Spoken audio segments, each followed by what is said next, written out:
France Info et France 24 présentent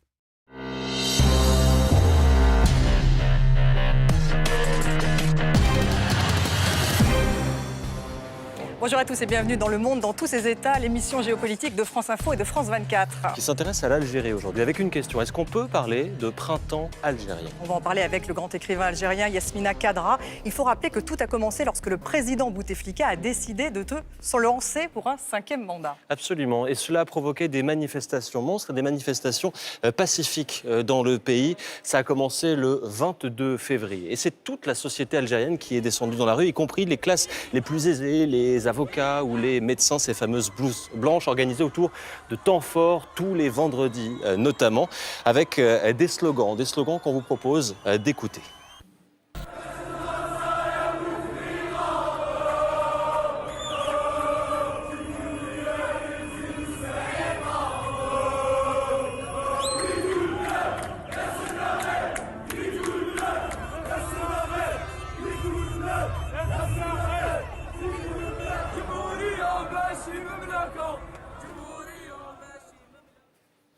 Effectivement, c'est une république, l'Algérie, pas un royaume, une république dirigée par un homme, Abdelaziz Bouteflika. Il est vraiment dans le paysage politique algérien et ce depuis l'indépendance du pays. Aujourd'hui, il est âgé de 82 ans. Et s'il se déplace en fauteuil roulant, c'est parce qu'il est diminué depuis un accident vasculaire cérébral.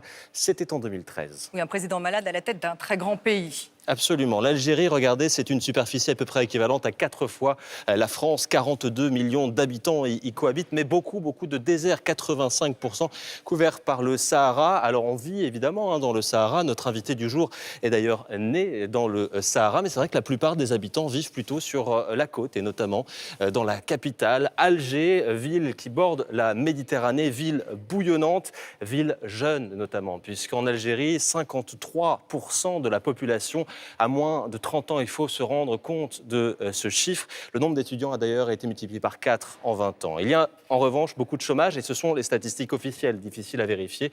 11,7%. À noter que ça cache de fortes disparités puisque les femmes sont 2 fois plus touchées par le chômage que les hommes. Et depuis un mois, on peut dire que les manifestations sont très pacifiques. Je vous propose justement d'aller dans les rues d'Alger. Nous sommes fatigués. Le peuple est fatigué. Ça fait, pour la majorité d'entre nous, on n'a pas connu d'autres présidents. Il est temps de changer les choses. Il essaye de sauver son 5e mandat en rallongeant le 4e et en reportant les élections. C'est inacceptable et en tant que citoyen, je ne suis pas d'accord. En fait, Bouteflika ne fait que prolonger son mandat. C'est pas ce qu'on a demandé. Nous, ce qu'on veut, c'est qu'il démissionne, qu'il parte et tout de suite. Il n'y a pas de fête tant que la mafia est encore là. Ils doivent tous partir. Tous les généraux, c'est notre pays. Et ils doivent partir. Ce n'est que le début. Et on n'arrêtera pas tant qu'ils seront encore là.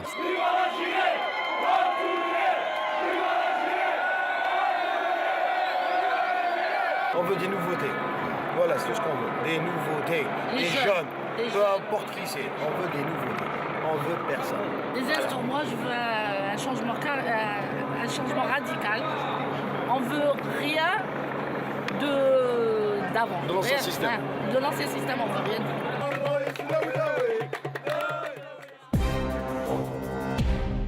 Et on y va à Alger, justement. On va retrouver le correspondant de France 24, Moncef Haït Kassi. Bonjour Moncef. C'est une mobilisation qui continue depuis un mois à Alger. Absolument, et le cadre est époustouflant ici en Algérie. Des millions d'Algériens sont sortis, nous en avons été témoins tout au long de ces 5 dernières semaines.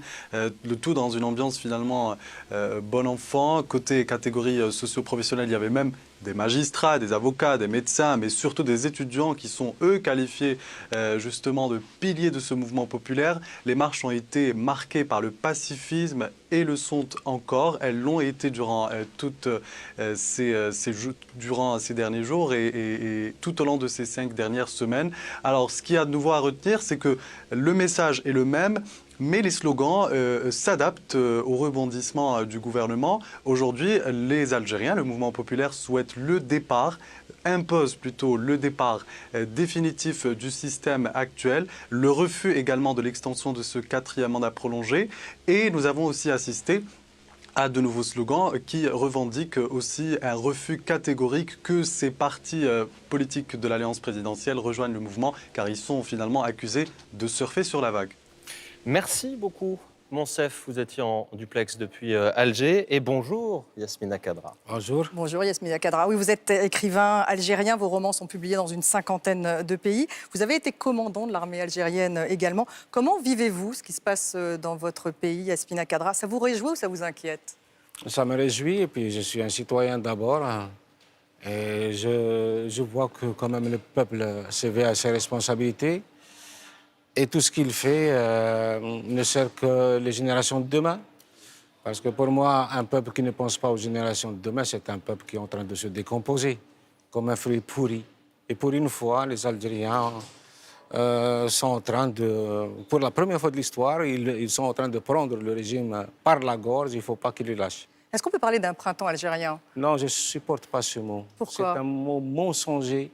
Et je me rappelle en 2011, quand on a commencé de parler du printemps, c'était déjà une manière d'abolir tous les étés. Et moi, je préfère que ça reste une mobilisation saine, mûre, vaillante et déterminée. C'est ça qui est important. C'est une révolte? Non, ce n'est pas une révolution? révolte, c'est tout simplement l'éveil à ce que nous avons délaissé pendant très longtemps, la responsabilité de tout un chacun.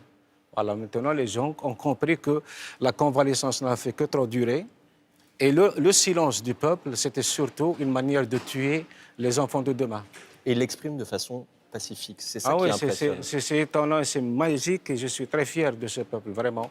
Parce qu'il a donné une leçon de civisme et de sérénité qu'on ne voit pas souvent dans des moments aussi difficiles. Est-ce que ça veut dire que cette génération, les jeunes notamment, qui n'ont connu finalement que Bouteflika au pouvoir, s'est libérée de la peur? Je crois que ce n'était pas vraiment de la peur, c'était de l'intimidation. Et aussi le souci de ne pas tomber dans le piège de la décennie noire. C'était comme une espèce d'épée de Damoclès par-dessus les têtes des Algériens. Je ne pense pas que les Algériens aient peur. C'est surtout leurs parents qui... Les jeunes n'ont jamais eu peur, non. Vous dites que ça montre la maturité des Algériens. Oui. En quoi? Ils sont en train de prouver qu'ils ont tout compris. Ils savent qui est derrière tout ça. Et ils veulent se réapproprier leur pays. Ça, c'est une très grande maturité. Et à aucun moment, ça ne vous inquiète? Vous dites que ça a un peu dégénéré? Ça ne doit pas dégénérer. Et les Algériens savent très bien que la moindre petite maladresse de leur part servirait de prétexte au régime de sévir et de légitimer justement son action brutale. Il y a beaucoup de femmes lors de ces mobilisations. Ça vous a surpris, la présence des femmes dans la rue? Non, surtout pas moi. Moi, j'ai toujours su que la femme était toujours aux premières loges de toutes les contestations et de tous les éveils. Donc non, ça ne me surprend pas du tout. Au contraire, même pendant la guerre de libération, la femme a été d'une bravoure exceptionnelle. C'est un peu cet État phallocentrique qui refuse d'admettre une seconde que la femme puisse être aussi brave et aussi vaillante que les hommes. Vous avez pris d'ailleurs les prénoms de votre femme comme pseudonyme. Ça a un lien avec peut-être un combat pour les femmes, pour vous, ou pas? Au début, non. Au début, moi, je pensais que j'allais mourir. J'étais en train de faire la guerre antiterroriste. Moi, je pensais que j'allais mourir. Donc, j'ai voulu laisser quelque chose à ma femme. Mais par la suite, c'est devenu vraiment ma façon de militer pour la femme. Vous êtes solidaire de leur combat? De tout. De leur combat, de leur intelligence, de leur générosité, de leur amour. Voilà. J'ai écrit quelque part que le malheur déploie sa patrie là où la femme est bafouée. En tout cas, les réseaux sociaux ont joué un rôle très important dans cette mobilisation, Yasmina Kadra. Sébastien. Alors, je ne sais pas si vous les utilisez régulièrement, mais en tout cas, on va voir ensemble que ça peut vraiment être un miroir de cette contestation. Et en tout cas, il s'y exprime des choses qu'on voit notamment sur Instagram. Regardez, vous avez peut-être vu cette photo qui est devenue virale. C'est celle d'une danseuse devant un drapeau algérien pendant une manifestation. Regardez, je vous la mets en un peu plus grand. Elle est devenue virale dans le sens où elle a été partagée énormément sur Internet. Tout comme le sont des caricatures, parce qu'il y a de l'humour en Algérie beaucoup, et il y a un chantre de cet humour en la personne d'Ali Dilem. Regardez, je vous ai fait une petite sélection. Bouteflika écrit aux Algériens. C'est quoi ce torchon? Il y a plein de ratures ici avec un électrocardiogramme. Il s'agit évidemment de l'état de santé du président algérien qui a écrit une lettre récemment. Et puis il y a également, regardez, ce front anti-Bouteflika qui s'élargit et la mort personnifiée avec Safo qui dit non au prolongement. Voici pour les caricatures de Dilem. Et puis, il y a aussi la musique. Et là aussi, partagé sur les réseaux sociaux, il y a ce clip du rappeur Soul King. Il a été posté il y a seulement quelques jours et il a déjà dépassé les 20 millions de vues. C'est absolument considérable. Ce que je vous propose pour clore cette première partie, c'est qu'on en écoute un petit extrait. Ça s'appelle « La liberté ». Vos discours sont si faux. Ouais, si faux. Qu'on a fini par s'y faire. Mais c'est fini. Le verre est blanc. En bas écrit. Entends-tu la voix de ses familles. Plein de chagrin. La voix qui prie.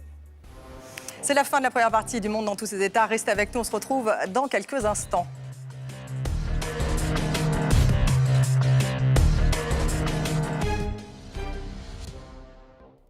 France Info et France 24 présentent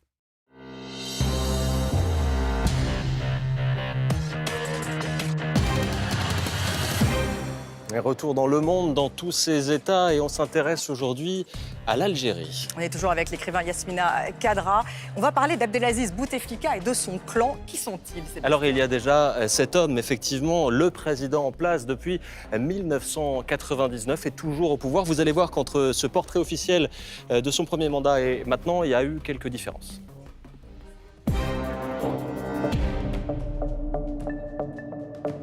L'état de santé du président algérien Abdelaziz Bouteflika l'a rendu de moins en moins visible et audible.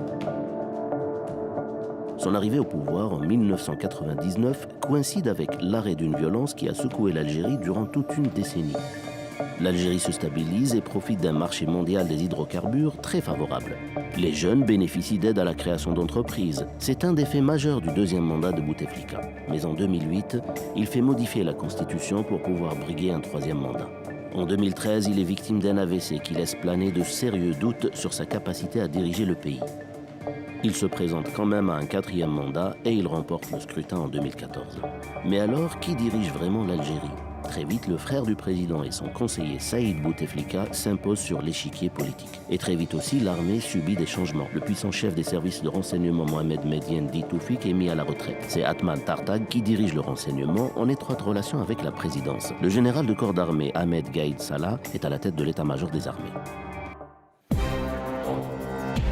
Pour ce sujet d'Adèle Gastel. Nous sommes toujours, Stéphanie, avec Yasmina Kadra. Yasmina Kadra, vous avez écrit une tribune dans le JDD disant que finalement Bouteflika était un sauveur en 99 et puis il est déchu puisqu'il devient un revanchard, d'après ce que vous dites. La désillusion est totale pour vous? D'abord, il n'était pas un sauveur, il était perçu comme un sauveur. Donc, et ça, oui, c'est différent. Voilà. Et on attendait beaucoup de lui, il a fait beaucoup de promesses et on a adhéré totalement à son discours. Vous aussi, donc? Oui, bien sûr. Moi, j'étais le premier à le soutenir dans le journal Le Monde. En 1999, c'était tout simplement un moment historique qu'il fallait célébrer et penser qu'on avait les moyens et l'homme providentiel capable de nous aider à dépasser toute cette crise terroriste qui dépeuplait le pays. Ensuite, vous le décrivez comme un revanchard, quelqu'un de clanique. Oui, c'est à travers ces discours qu'il s'est un peu trahi. Parce que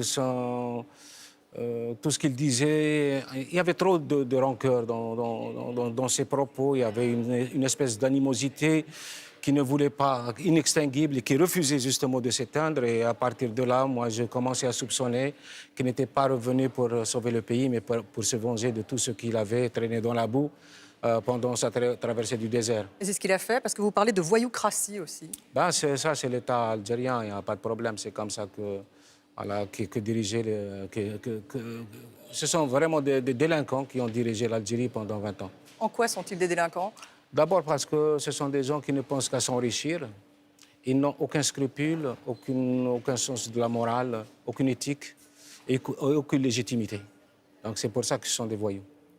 Ce clan se maintient, Yasmina Khadra, parce qu'il parle toujours de ce chaos, justement, de cette décennie noire, cette décennie de guerre civile, Sébastien. Absolument, on l'a évoqué un petit peu avec vous, mais on va voir une photo qui peut-être va vous rappeler quelque chose. Elle a été largement diffusée à la fin des années 90. Nous sommes en septembre 1997. Regardez, la voici cette photo, et qu'elle a été surnommée